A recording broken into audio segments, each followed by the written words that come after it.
Hello, welcome everyone to this session on the Cardano Improvement Proposal 1694, which is our plan for community governance. The title of the discussion is Should SPOs, DReps, and Constitutional Committee members be the same people? Those are the three proposed branches of government. However, as it's shaping up, one of the things I'm seeing is that the very same people are going to serve in at least two, potentially all three branches of this government. And as such, the point of having separate branches of government is for them to be independent. But of course, if it's the same people in each branch, then there is not independence. There is, in fact, pretty direct collusion. So I thought it'd be good to discuss that. There are challenges with the issue. And just as a preface, I'll just introduce myself a little bit. I'm Kenric Nelson. I lead a small company called Photech. We have been working on governance within the Catalyst community, and we also do design work in risk-aware machine intelligence in partnership with the SingularityNet community. I will preface it too. I talked 2 weeks ago about the role of one coin, one vote in centralizing decision-making rather than decentralizing it. And there was an essay that I published on that, and I'll provide the link to that essay. I am not going to talk a lot about that issue today, but I will also say that myself and some colleagues are in the process of writing a second essay that will be titled, Can Decentralized Communities Make Better Decisions? And if you think you might want to either comment on or help co-author that type of an essay, you can reach out to me after the meeting. So let me preface this, and I did not put slides together this week, but I do have some notes. So let me get that in front of me. And I'm going to recap.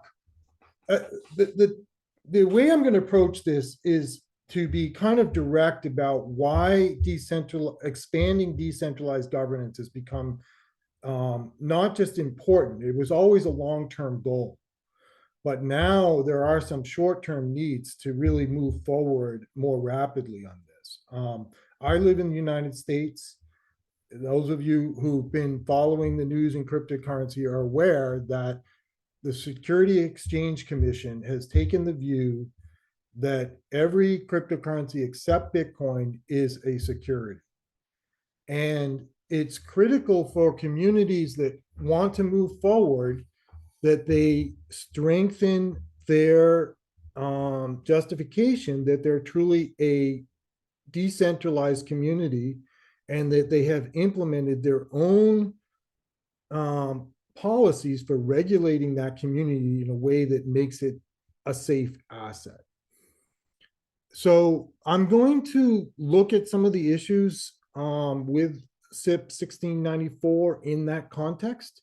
And in particular, is what's being proposed actually move us towards a decentralized governance?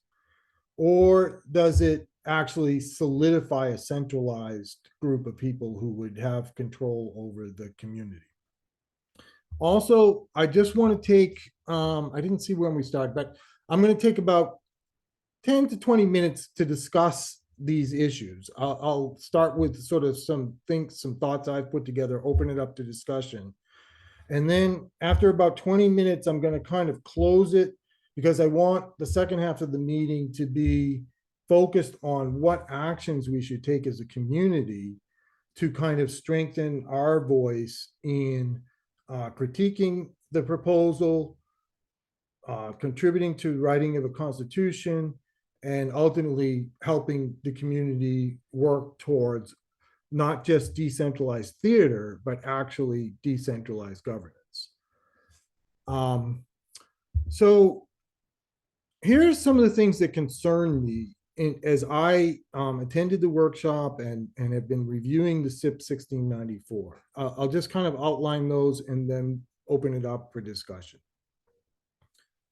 one of the most fundamental assumption that's driving the design is the assumption that you don't have the right to know who's governing the network.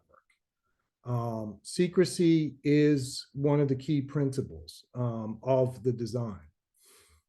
And then that drove a decision that the only way to do voting was through one coin, one vote.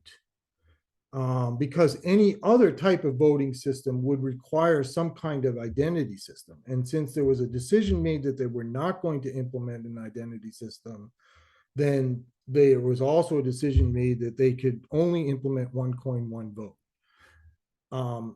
Now, IOG, the stake pool operators, and anyone else who's looked at this knows that one coin, one vote is an insecure, centralized voting system. That's why when we went to the Shelley age, stake pools were saturated in their profits because it was understood if you had an open, no saturation, one coin, one vote system, you would not get decentralization. But that was also implemented in Catalyst. So, it hasn't been, I shouldn't say it's implemented, but the design of Catalyst specifies that the DReps will be saturated. Not going to happen in Voltaire Governance. We discussed that 2 weeks ago. I'm not going to go, we can kind of retrace it, but I want to get now to what I've sort of identified as, I think, a more serious issue, is that you essentially have three branches of governance. The SPOs are responsible are essentially an executive branch. The stake pools operate the network, and they are constrained by the software as to what they can do as the executive branch. The DReps will become the legislative branch. They're the principally responsible for deciding what the upgrades to the network should be, how the treasury should be managed, what the rules of the road are going to be going forward.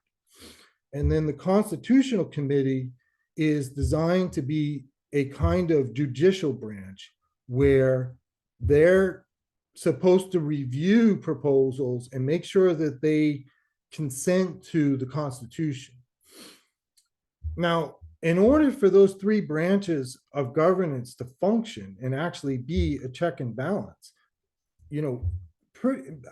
I'd like to hear from other people around the world, but in the United States, there's a very clear rule that you can't serve in two different branches of government at the same time.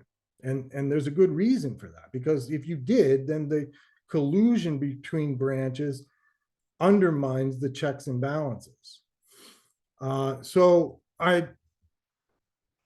well, let me open it up there. I have some more comments on that, but that's my concern is, should someone be able to serve in more than one of these three branches of governance? And I'd like to hear other people's thoughts on that. And as I said, we'll keep it to about another 10 minutes and then open it up to kind of action items. Go ahead, Thurston. Well, I think the answer is kind of on the table. Everyone believes that this, or I think most people would say it's something which shouldn't happen.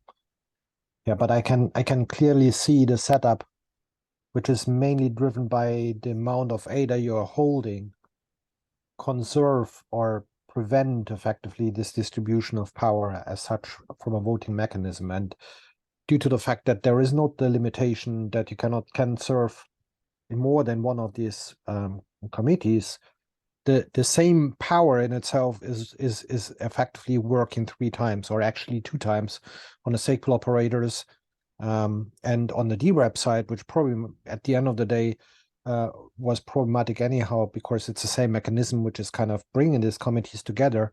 And by having the power effectively then to actually eliminate the committee or the constitutional committee, it becomes kind of like a play of power through the concentration of ADA. Right. In fact, that was my sort of first hint at this, is like a lot of people are attracted to this idea of no confidence in the governance, but all that does is remove the Constitutional Committee And in a sense, they just become lackeys of the SPOs and DReps, because if they do anything the SPOs and DReps don't like, They're going to get they get resolved. thrown out. Yeah. Yeah, so, right, exactly. Go ahead, Curtis. Yeah, I think that there's a lot of justifiable reason to why government agents or members can't contribute to multiple efforts, because there's conflict of interest. There's many reasons. Mhm. So I think it is valuable to respect, some of the learnings that came from prior. But with that design, I feel that there's limitations. So it is duplicity is getting created.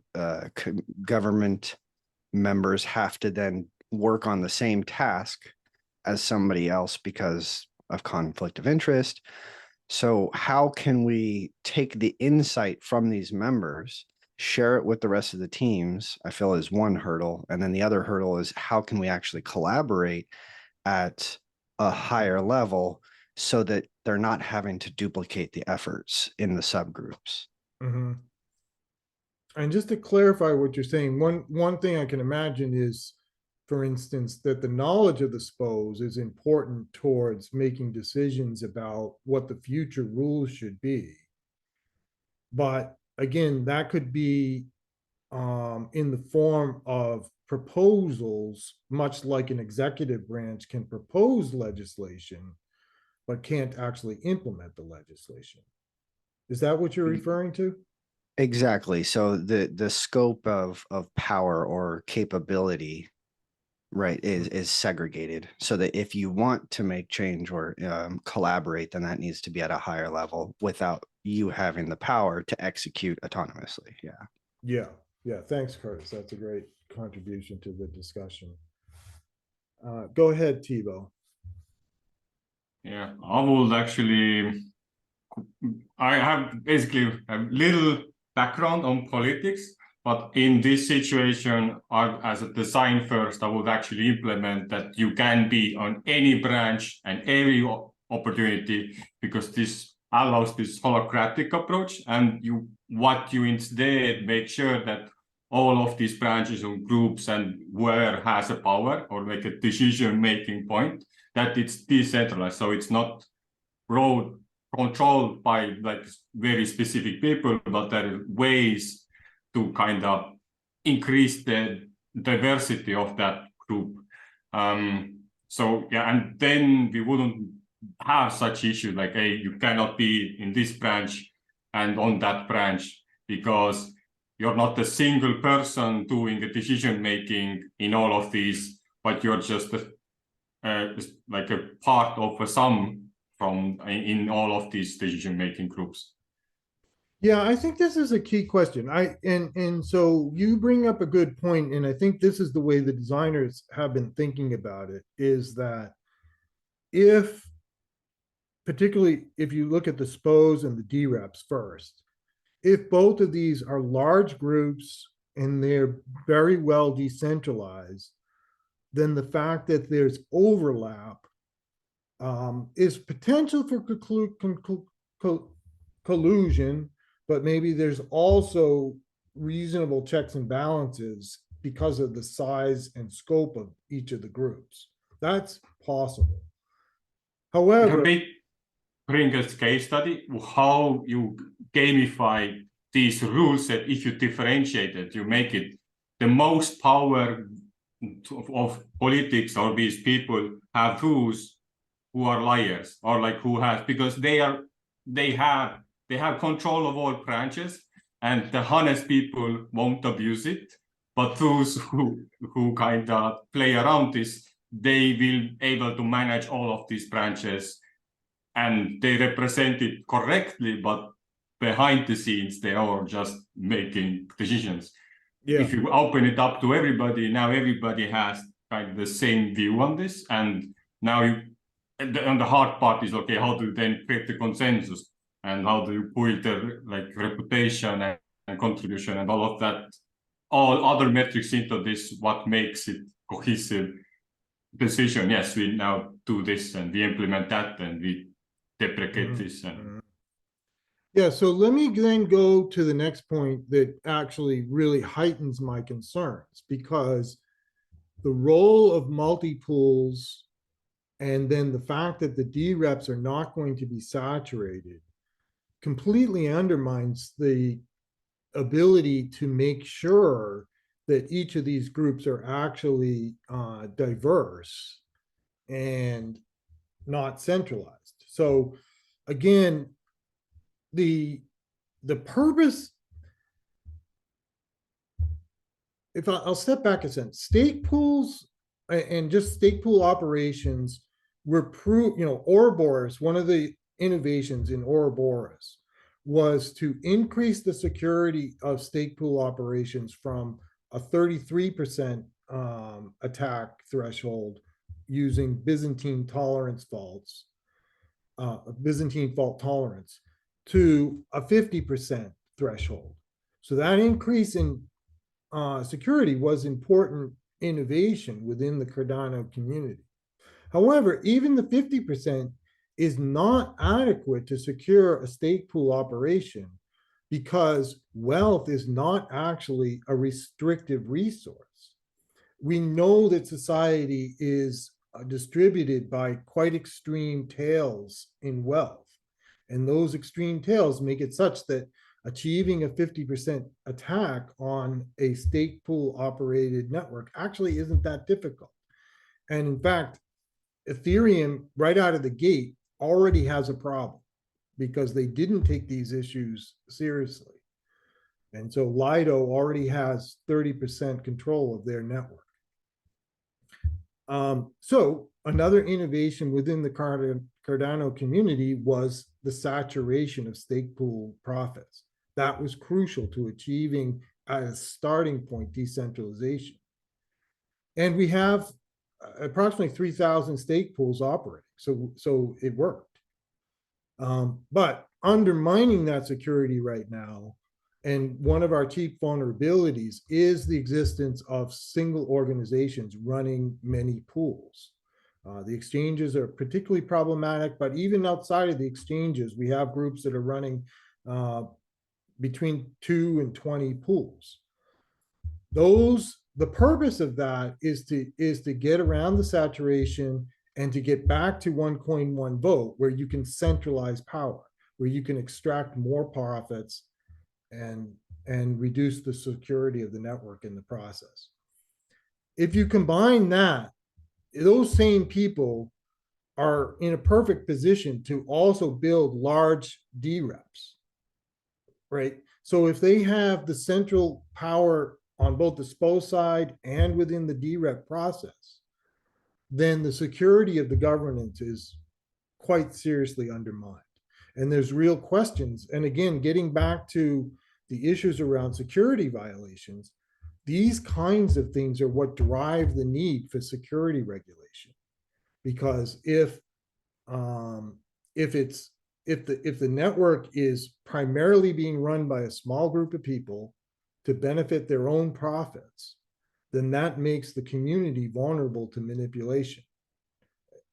So that's why it's important. And that's why I think there's a concern that has to be addressed.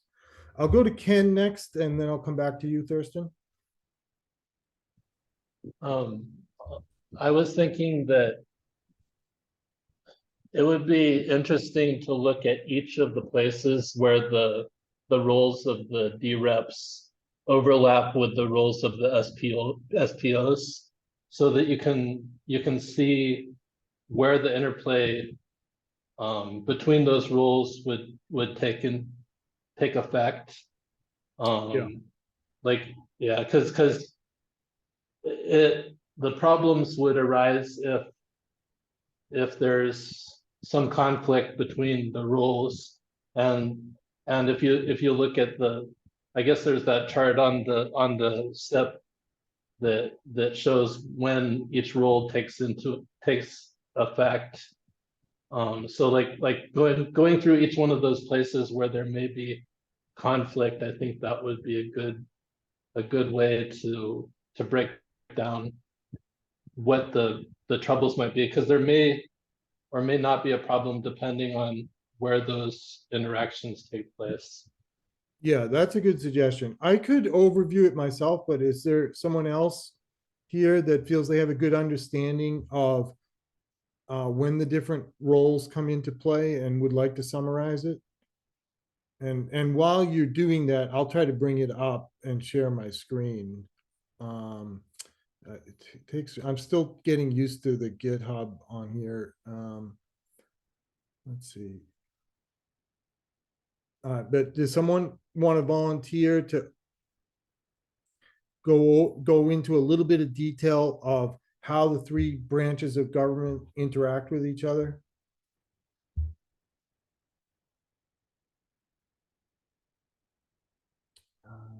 Or if you have, if someone has that, it is on the GitHub.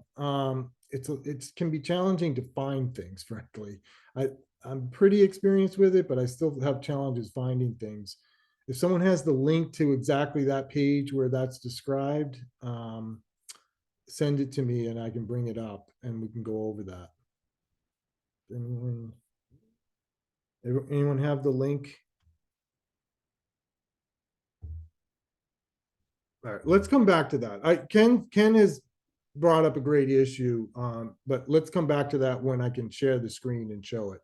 If someone can put the link in the, oh, okay, Ken, oh, you did it. Perfect. Thank you. Let me see if that brings it right up to that page. Yes. Okay, super. Let me just scroll down and then I'll share it. There is a table in here that shows how they relate to each other. Let's see. Okay, yeah, perfect. Okay. So this is a good thing to review and for people to be more knowledgeable about. Let's see. All right, let me share my screen now. Ken, do you want to describe this? I don't want to hog the space in terms of talking, so I'll share the screen, but how about you describe this? Well, I haven't studied it in detail. I just brought it up because I thought it was important to talk about it. Yeah, you're right. It looks like their overlap. There isn't much that the SPOs do Yeah, so why don't separately we from the focus it on what DReps. the SPOs do, and that they have three roles. They have a role of no confidence with regard to removing a constitutional committee. They have a role of approving a new committee. And then they have a role of executing a hard fork. Then the DReps, and then all the other ones, and I think there's one, let's see. Oh yeah, the hard fork involves all three. Is the one case where all three branches are required. And then the other ones that don't involve the SPOs are kind of the new parameter changes, economic group, technical group, and governance group, and then treasury withdrawals and information. So these are kind of the legislative actions of changing some rule or parameter. And then that requires approval by both the CC and the DRep. So the question is, I think the question is sort of, is it important to preserve the role of the SPOs as an executive branch and keep that independent, or is it okay for there to be overlap? Go ahead again, Thurston. I mean, you made an interesting point in your opening statement, which is the SEC is looking at blockchains in a specific way. And the question which comes to my mind in this context is the model which we are implementing here making the case easier or harder? So do we have to take a defensive position, or is it kind of like the natural expected position? And my understanding would be that the ultimate goal is the protection effectively of someone who is investing, who is spending money effectively on the blockchain. So if there is any notion which is leading to an indication that there is a certain level of centralized control in the group of, let's say a few, without more or less quantifying that, that makes it probably a harder case to defend than if you kind of can demonstrate a real implementation of a well-balanced checks and balances. And that kind of makes me wonder whether that is a smart approach in itself, because it effectively, the Constitutional Committee is pretty much in the hands of the other two groups, because it can be resolved. Yeah, this is a good point. And maybe before I comment, can you describe what you know about how Europe is approaching these regulations, these kinds of regulations? Well, we clearly don't have that centralized, the same strong point of view which is expressed by the SEC. But I'm in principle, there is also regulation around that. And I don't know whether what the SEC is doing is not also setting a precedence which then gets copied somewhere else in the world, just mainly also due to the fact that the main concentration of the industry as such is more in the States than anywhere else in the world. It's not so much on the forefront of discussion, but obviously if there is this element of control in there, it does actually, at the end of the day, it really doesn't really matter, because a lot of people investing in blockchain technology are based in the US.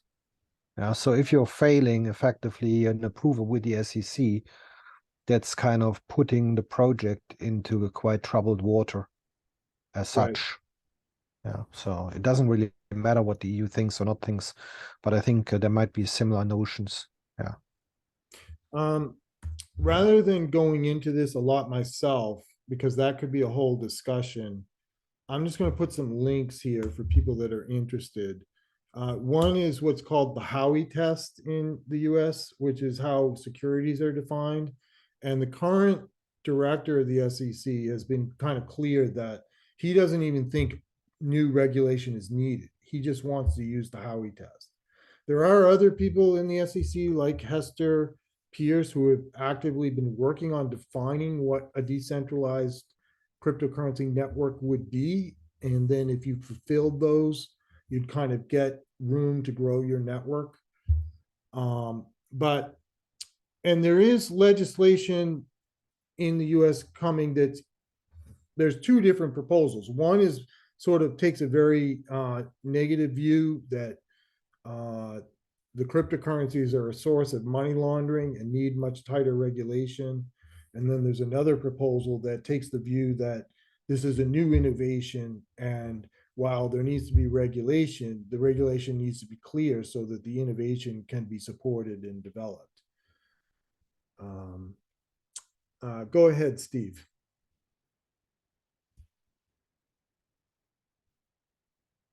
Ooh.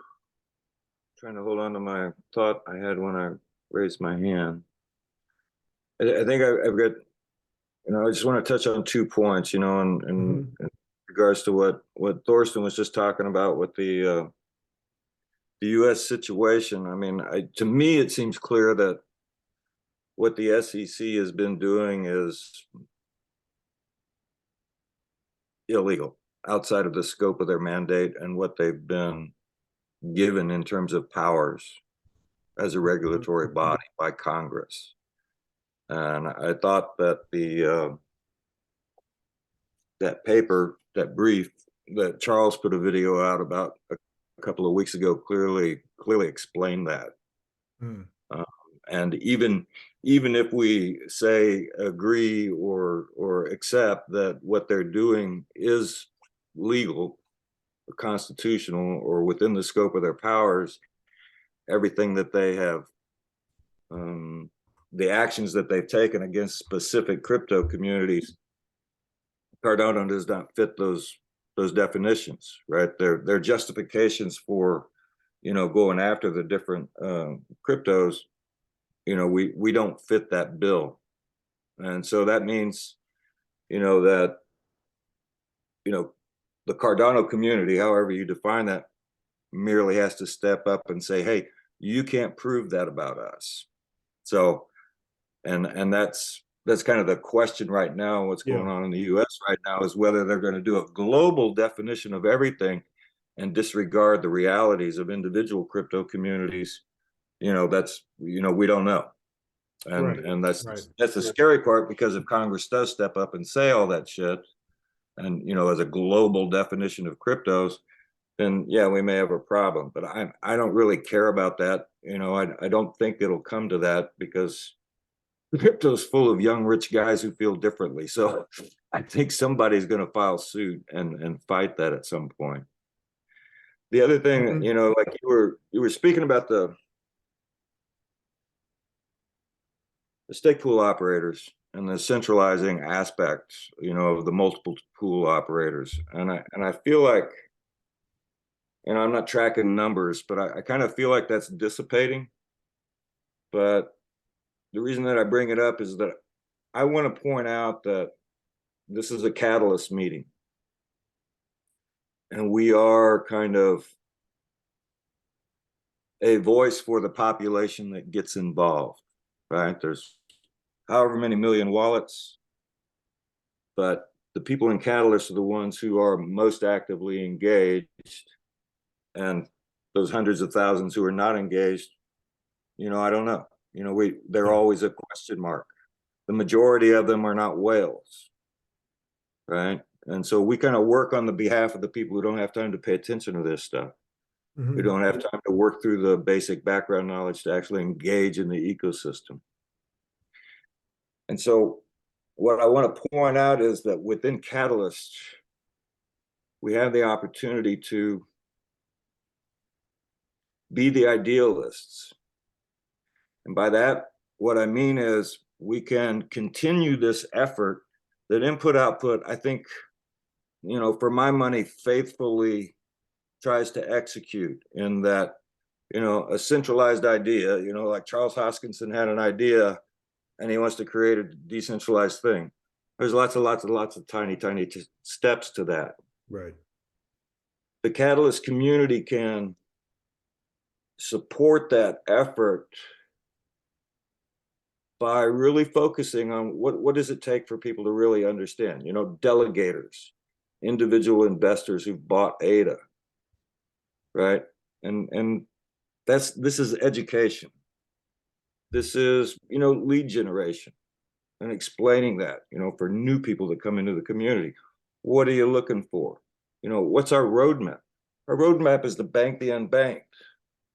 And we've financed a lot of proposals to people all around the world in that effort to bank the unbanked and build a new financial ecosystem. And I think that if the Catalyst voting community consistently and significantly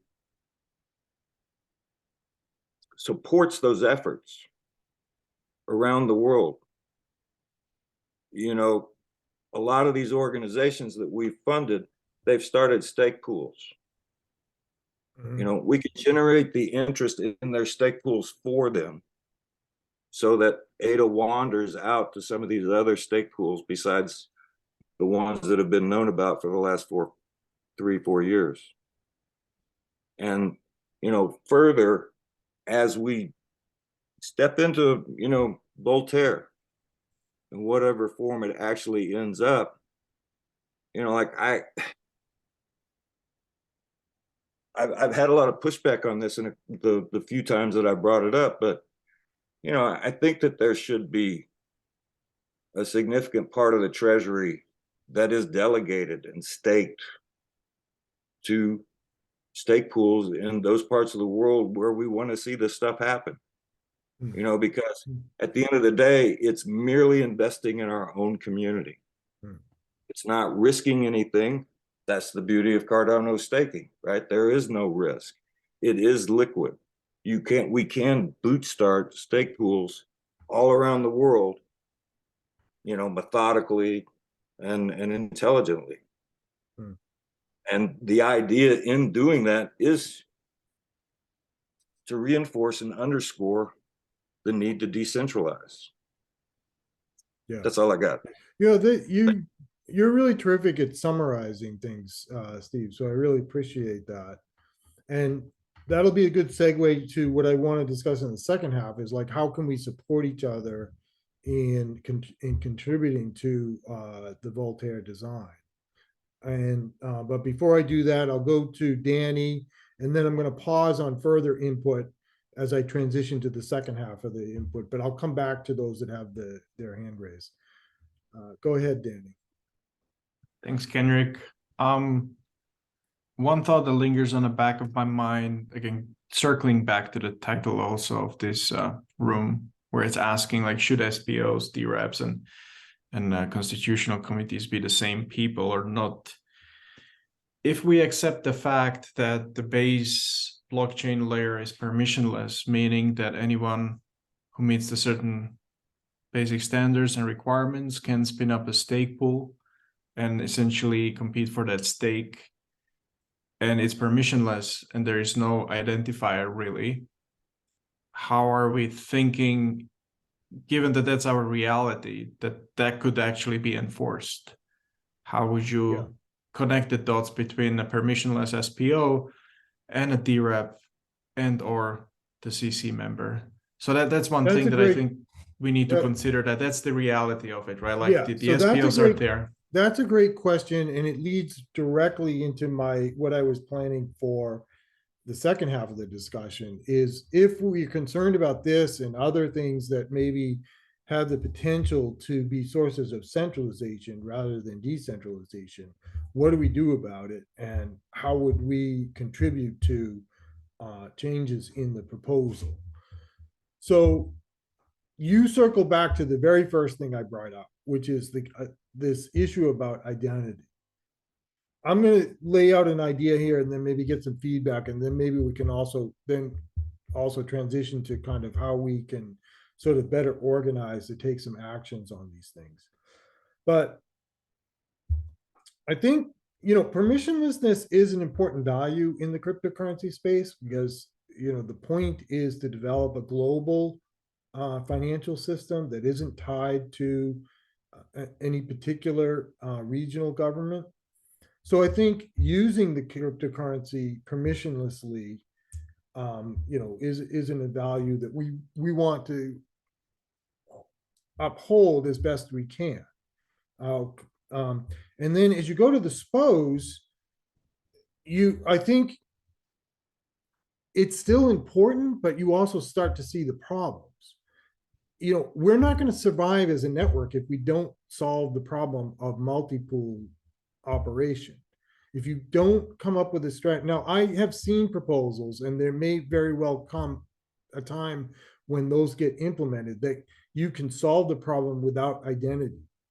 But in my mind, that is the most important vulnerability that within the next year has to be solved, or you cannot compete with Bitcoin or other networks that are going to be viewed as being more secure. Now, I think you make a transition when you go to governance, though. And let me go to the Constitutional Committee, which I think is easier. I think the way the Constitutional Committee is being defined, that is going to be a smaller group of people. It's not going to be tiny. I don't know what the size is, but it's not going to be completely open like the DReps are. You know, they're I don't think it's unreasonable to do KYC for the Constitutional Committee. You know, this is going to be essentially a judicial branch, and I think it's reasonable to know who's serving on that judicial branch. I don't know what they've thought about that, but, you know, again, it's a little bit hard for me to imagine that people are going to trust a Constitutional Committee that's run by a group of secret people that nobody knows. I'm not sure that fulfills the requirements of trust. And in particular, contrast the Constitutional Committee with the SPOs. What regulates the SPOs is that they have very limited actions that they can carry out. They can only carry out execution of the software. if they try to manipulate the software, it's detectable by the other SPOs. And so the regulation comes in the code. The code is what's regulating the SPOs. But the actions of the Constitutional Committee are going to be completely open-ended. It's going to be humans making decisions, and they're going to be quite free in what decisions they make. So I think there it would be reasonable to have KYC for the Constitutional Committee. The hard problem is the DReps, because we want this to be an open process that anyone can participate in. But at the same time, building this into a decentralized decision-making process requires some kind of identity. And right now, the identity that's being proposed is wealth. You identify yourself by your wealth. That's it. That's the identity mechanism. And so then you're saying, okay, we're going to have a secret plutocracy run the network, and we're just going to trust a group of secret plutocracy to take care of the community. I mean, we've all read history. We kind of know how that ends. I don't have confidence in that myself. So I think maybe a proposal is that the DReps have some sort of peer-to-peer validation of their identity, where it's not KYC. It may not even be in the first iteration known to be kind of something that's completely trustworthy. It may just be voluntary, right? But that there has to be some kind of, like, when you become a DRep, you have a peer-to-peer process of identifying yourself with the other DReps.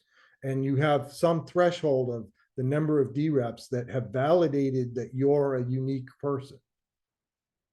So let me open it up. Let me go. Oh, go ahead, Steve. Go ahead if you want to. Yeah, directly. Sorry, Tommy had to go. I just wanted to draw attention to a question from Tommy Frey in chat. Okay. He says, question I wanted to raise was, how do you design a platform or constitution when there is no definition in place for what they are designing it for? It would seem like a chess game with regulators, as he says. I just want to say that because he was waiting for a while. So. I'm sorry. It was hard to keep up with the conversation and follow the chat. So maybe the next time I'll have someone else doing this with me. But thank you for bringing that to our attention, Steve. And yeah, if you want to either comment on that yourself, or does someone else want to comment on that question?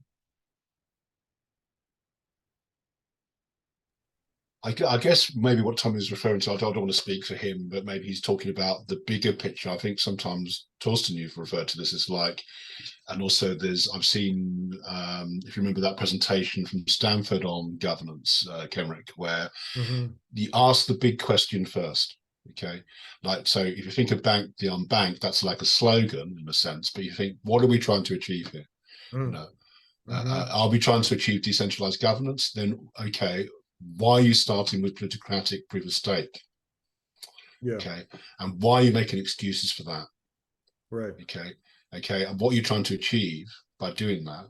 You know, and how are we going to go back? How is that going to get us quicker to decentralized governance on the blockchain, rather than another protocol, for example? So the frustration can come there. It's like, it feels often that there's a kind of, oh, I don't want to listen to all that problem because we need to do this to prevent civil attacks, you know, la, la, la, I don't want to hear that. We just want to maintain the determinism of the blockchain, which is fair enough because that's the protocol. But okay, if that's what you want to do, why should anyone care? Well, right. And I saw you made a comment earlier in the chat that's important too, that it feels like we're driving forward with a technical solution without having a sort of systematic discussion as a community as to what the guidelines or the principles are that we're trying to achieve. And, again, this is just kind of a comment that as I step back from the workshop, one of the things that concerned me is that I don't see in the leadership right now of the Voltaire program expertise in sociology, expertise in socioeconomics, expertise in politics. And there's almost an attitude. I even heard a comment from someone to say, well, we're only managing software. Well, no, these parameters are going to affect the economics of the whole system and large communities around the world. These are very human issues, and it's going to involve politics. So we need, I think, a better focus on the human side of the design and how our decisions as a community are going to affect communities around the world that are seeking to use this platform. Go ahead, Thibault. Thorsten has his hand up for a while. Oh, okay. Go ahead, Thurston. I think there is a question which kind of is in my mind, which is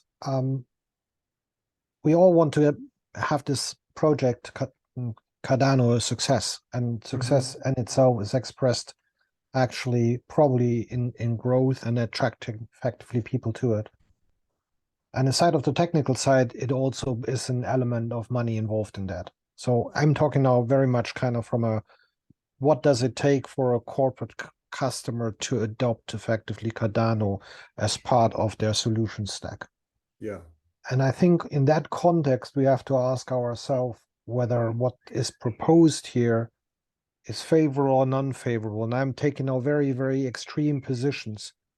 The one is that someone looks at it and says, there are too many question marks around it, I shy away from it, and that becomes effectively a hurdle for adoption.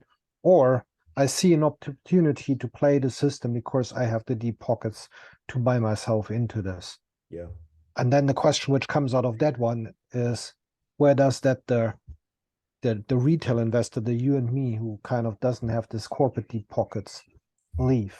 Yeah. So the best case scenario out of that one, again, the extreme point of view is, or you take effectively your holdings in the ride up because the value of ADA itself out of the competition might raise, hopefully, and then you sell at the right moment in time and you're out. I think both of that idealistically is not really something we want. Yeah, you could now argue we don't necessarily want to have corporate adoption, but that's a different discussion. But if that itself is something which we see as an element to bring the vision effectively to the masses, we also have to kind of see that there are other factors, outside factors there, which we would have to consider in the decision making. Yeah, those issues, Thurston, are exactly what I'm working on in the next essay, which is titled, Can Decentralized Communities Make Better Decisions? And the starting point in terms of framing is exactly how you're describing, where any decentralized community has a variety of threats. And I started with kind of 4 threats. 2 of them are external. You have competitors that may be centralized, and if they make better decisions, then they're going to undermine the value of your community and network. You have governments that may seek to put such prohibitive regulations on your community or network that you can't execute effectively. And then you have 2 sources of internal threat. One being that someone captures the network and centralizes it, so you're no longer decentralized. Or you become so splintered in the way you make decisions that you ended, the community kind of decays, that you don't hold together as a community. And it seemed to me, in thinking about those different threats, that in order, like, the criteria for what makes a better decision is one that strengthens the community as a whole. So you constantly have to be percolating up the best ideas from the community, but then those ideas have to be implemented in a way that benefits everyone in the community. And that's I think the tension that makes it a very challenging problem. So if you want to help with this, Thurston, that would be great. You can reach out to me. All right. Anyone else? I am doing the next essay as a group. And Yeah, there's count a- me in on that one. But I will send an email. okay, yeah. Just send an email or message me somehow. That would be great. Go ahead, Thibaut. Yeah, so I'm trying to tie in three different topics now. Yeah. Starting from the underlying fact that all who are participating and holding these value are humans, and if they are coming here to build their value, and with that they basically gonna do like governance decisions that help to increase that. We probably want to like create mechanics that lock their value into the protocol more often, and then take into consideration of how long they've been holding their value in the protocol compared to the new people. So you cannot effectively splash buoy in yourself in the governance. You have to demonstrate using your plutocratic power. And now what we are doing here is the governance kind of changes the games as compared to past 5 or 7 years of the development, because now we're actually actively and socially onboarding people to take part of Cardano. What is going to happen? They will, all those who want to take role and activate themselves and play with the protocol, they have to buy tokens. And in order to do that, the only people who have tokens are those who are in power in current situation. And that already dilutes the fact.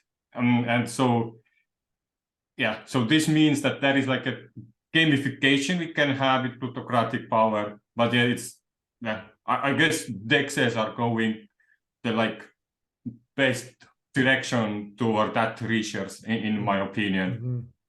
But you're right on that. Like we do need more expertise on different areas, and this constitution for me was like at the beginning.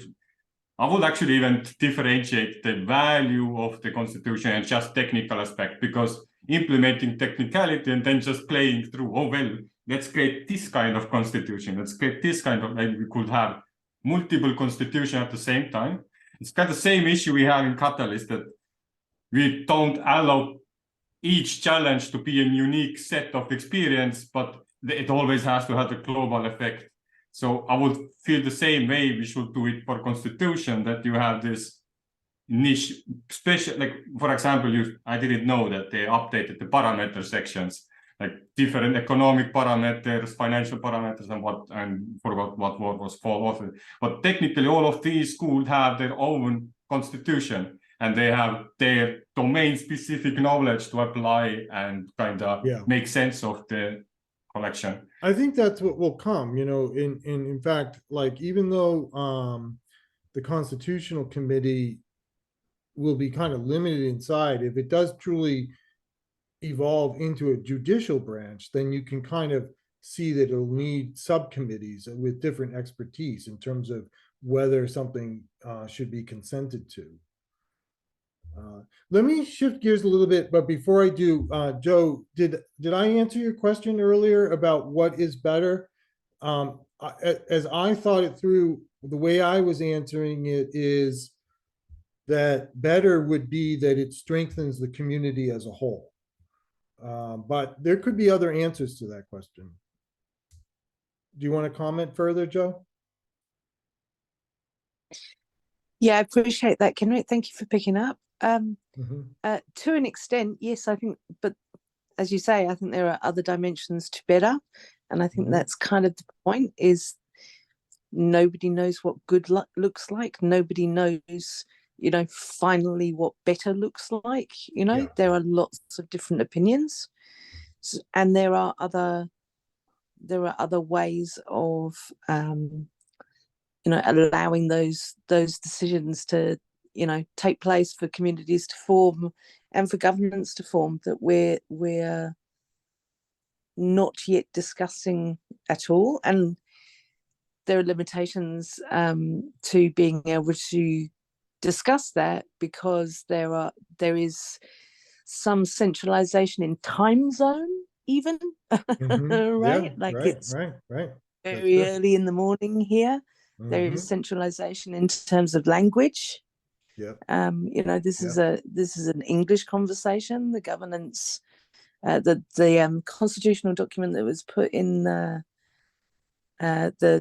chat prior to this chat room, which I've looked up, you know, that's all in English, you know, like. Yeah, no, you're absolutely right.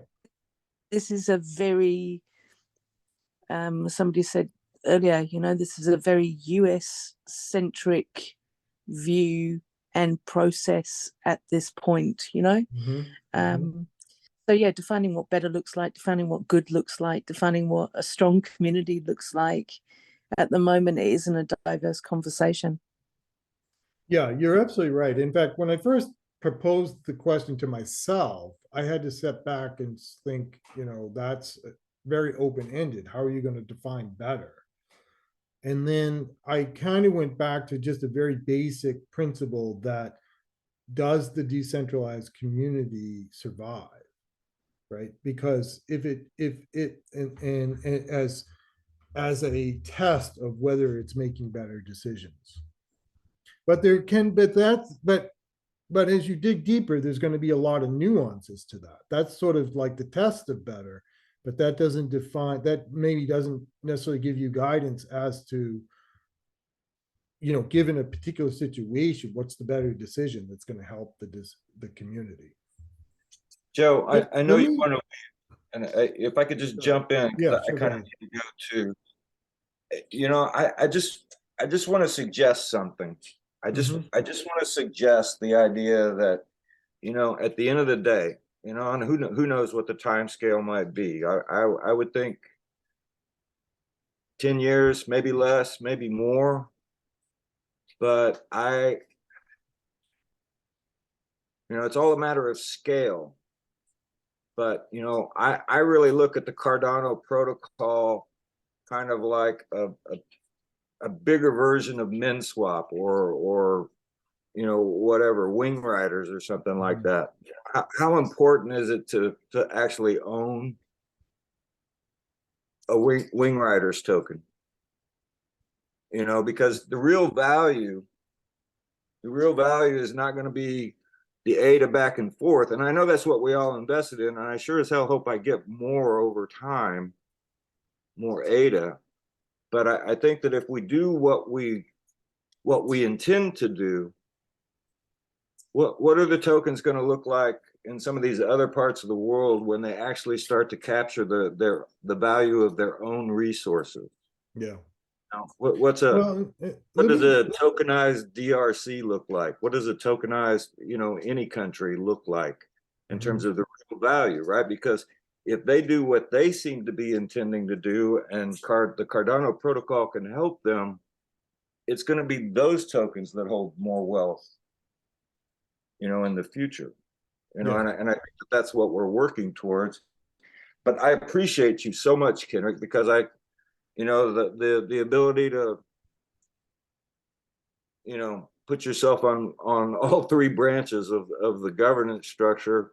Yeah, we should do something about that. That should be a big part of the discussion with Voltaire.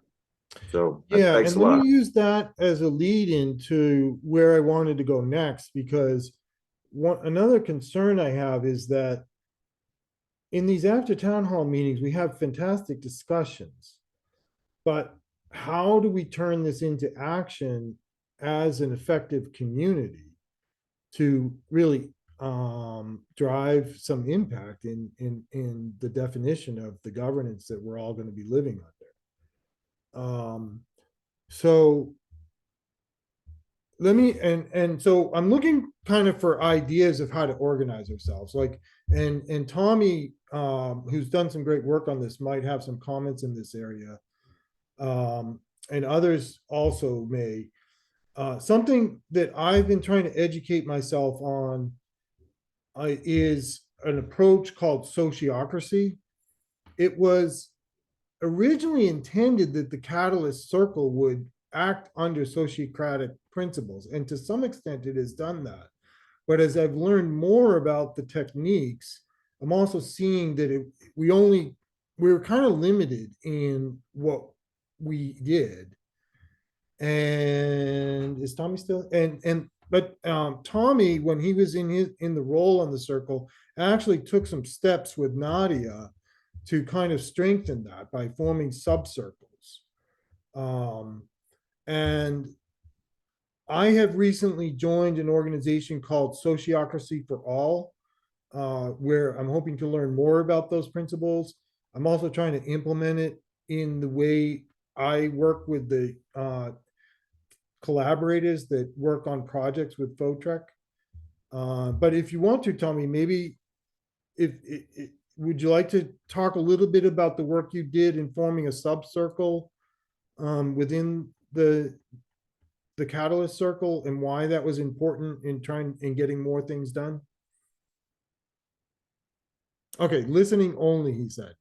People sleeping, totally fine. And for another occasion in a better time frame for Tommy and others around the world. By the way, I don't attend a lot of the other town halls, but if someone would like me to attend to listen in on a discussion, please reach out and let me know. I've been to the African town hall and maybe one other on special occasions, and happy to do others. So maybe let me broaden the question a little bit. Like, what actions would people like to take on this particular issue about making sure we achieve decentralization and the potential conflicts in that? And how should we organize ourselves to take those actions? Any thoughts?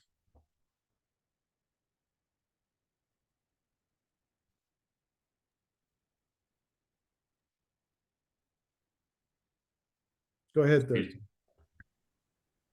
I think there is an ability still to comment effectively on GitHub on the proposal, right? Yes.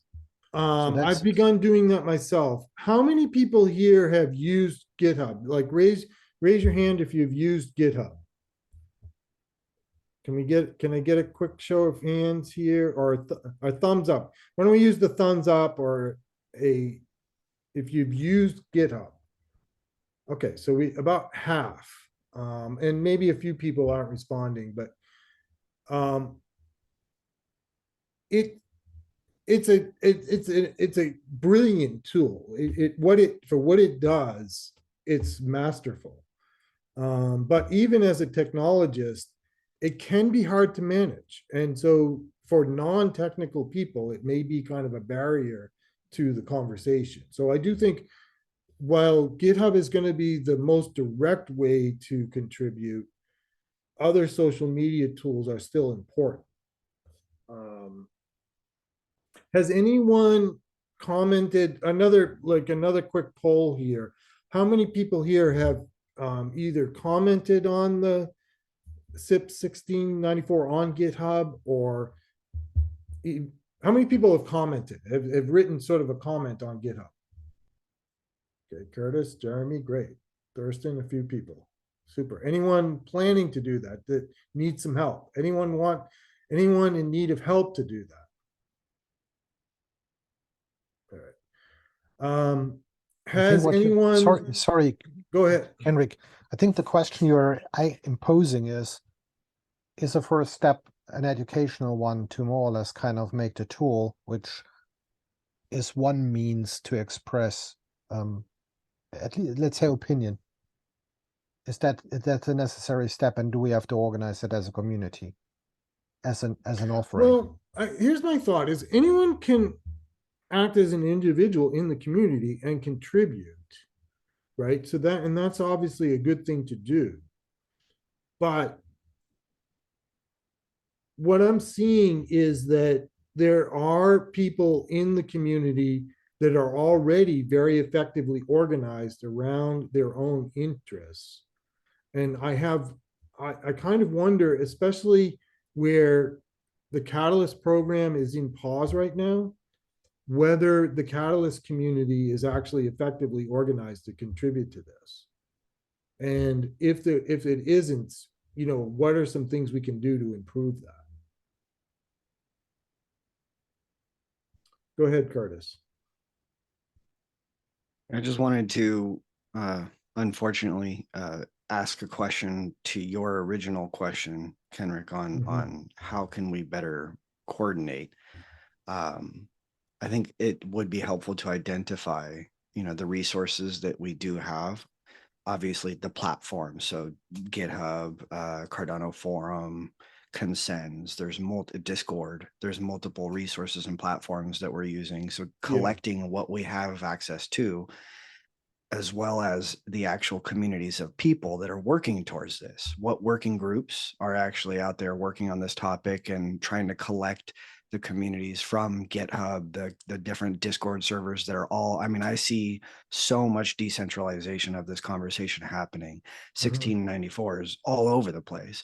How can we actually take some of the core contributors of those different communities and get them involved in a single conversation happening somewhere on one of those platforms?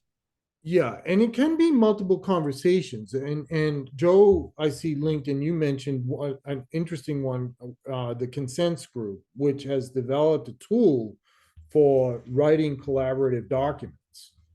So that's one I've been involved in, and it's on my to-do list to kind of see how they're progressing with this current SIP. So that would be very interesting. And then the forum is another area where I read the forum, but I have not been a participant in that. And that, how many people have written in the Cardano forum? It's Danny every week. Yeah, okay, great. That's another great area. I think I'll plan this week to post some of the things that I've put on GitHub. And then I do use Twitter. I have mixed feelings about Twitter, but I am sort of reluctantly on there. Would there be interest in forming something like a set of Cardano circles that would kind of focus on different areas of this need to kind of contribute to the governance of the SIP? The way I'm thinking about it is the following, that we have kind of at the top level the Catalyst circle, and it has formed subcircles to carry out different aspects of that work. But is there interest, or would there be merit in kind of doing kind of a ground up effort of forming circles around different issues, particularly as we look to this governance? Would people be interested in that, or would that just be another headache? My 2 cents is in chat. And go ahead and say it then. Just that I feel like our current environment is that a lot of circles kind of working on their own thing, but we don't have proper direction and facilitation to cross-pollinate some of the information that comes from those circles. So I hate to say top down, but we almost need, okay, let's come together at a high level and then establish what the directions are and what those circles actually need to be for the bigger picture, to establish maybe a document of some sort or whatever the intended outcome is.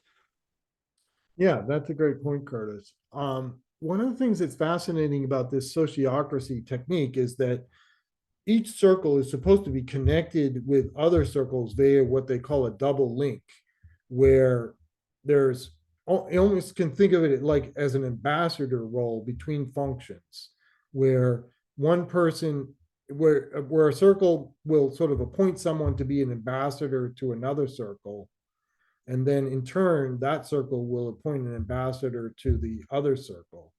And that way you kind of have two-way communication of coordinating your actions as a circle.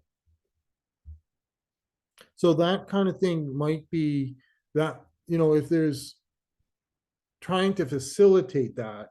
And that's also another question. I know for instance, he's not here today, but Nori's been part of some of these discussions on the governance, and he has developed a lot of skills as a facilitator working with the Catalyst Circle.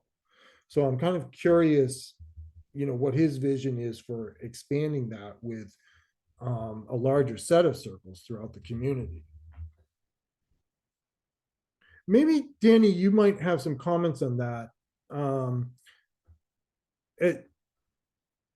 One of the things that was challenging being a circle member myself was sort of the challenge of representing a large community as just one person. And is there, in the current circle, are they kind of continuing with those efforts to form subcircles? And how is that going? Do you know? So yes, in terms of I think there was also a slight name change suggestion that instead of like subcircles, there may be co-circles in a way. Excellent. Okay. That could be just an interesting tidbit. But yes, there is an intention from what I've seen so far. But the circle is still trying to get the basics done and build a foundation. So like talks about what the charter could look like, code of conduct, so that we don't have instances like we've had in the past where singular events would have led to derailment of the activities of a circle in the future. Because every time you have that around the corner, it actually negates a lot of work that it's trying to be done, but then it's distracted because of the foundational layers are not being there. So I know a lot of effort is being put into that place. They do have a Twitter account, so they do tweet now. And there's also in their pinned tweet, I think on a Twitter, they have the folder, the public folder with all the recordings and the things that they're working on as well. So I recommend checking it out. But it's a yes to the co-circles, but it's not there yet. Still figuring out the foundational pieces so that the circle can transcend and actually be solid enough to withstand rougher seas, so they can focus on different policies and sense making through the ecosystem. Yeah. Excellent. Thank you, Danny, for that update. And Trevor, you have a good suggestion there. Do you want to expand upon it a bit? Sure. I just was thinking, it's a hard question to start off if we want to talk about subcircles, right? But if we come up with the individual topics we want to discuss about governance, I think that lends itself to deciding whether we need a subcircle or not, and if we have enough people who would want to split off, right? Because now they have something to discuss, specific topic, and if we have too many topics, right, subcircles might make more sense. As a follow-up, That's a good suggestion. And right now, I didn't set up a board for us, but that would be good to do in the future. Tevo is a master at this with the Miro boards. So maybe he would be a good assistant next time.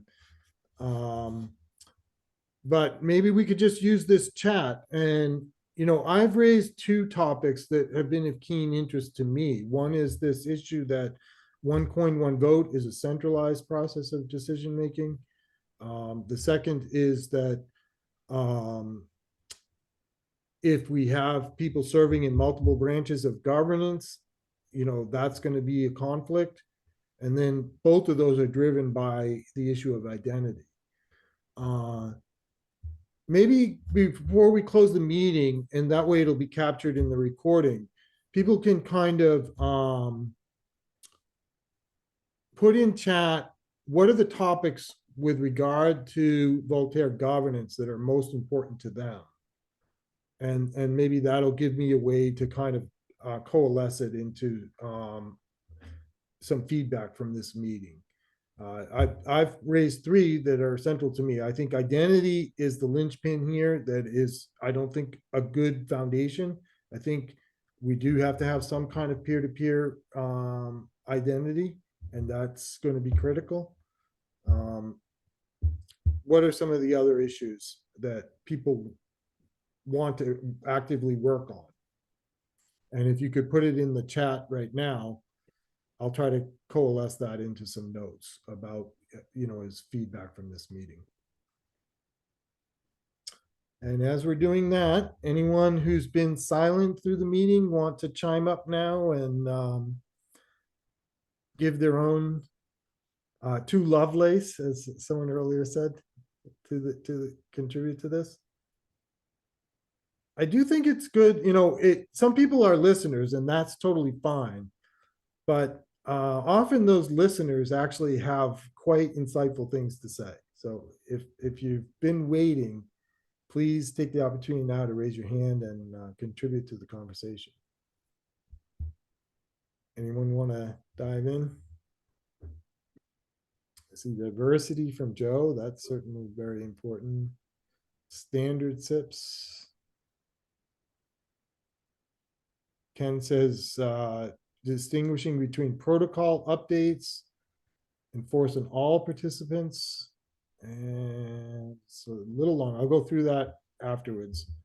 Limiting top level governance to those issues that affect everyone is important. Yeah, excellent.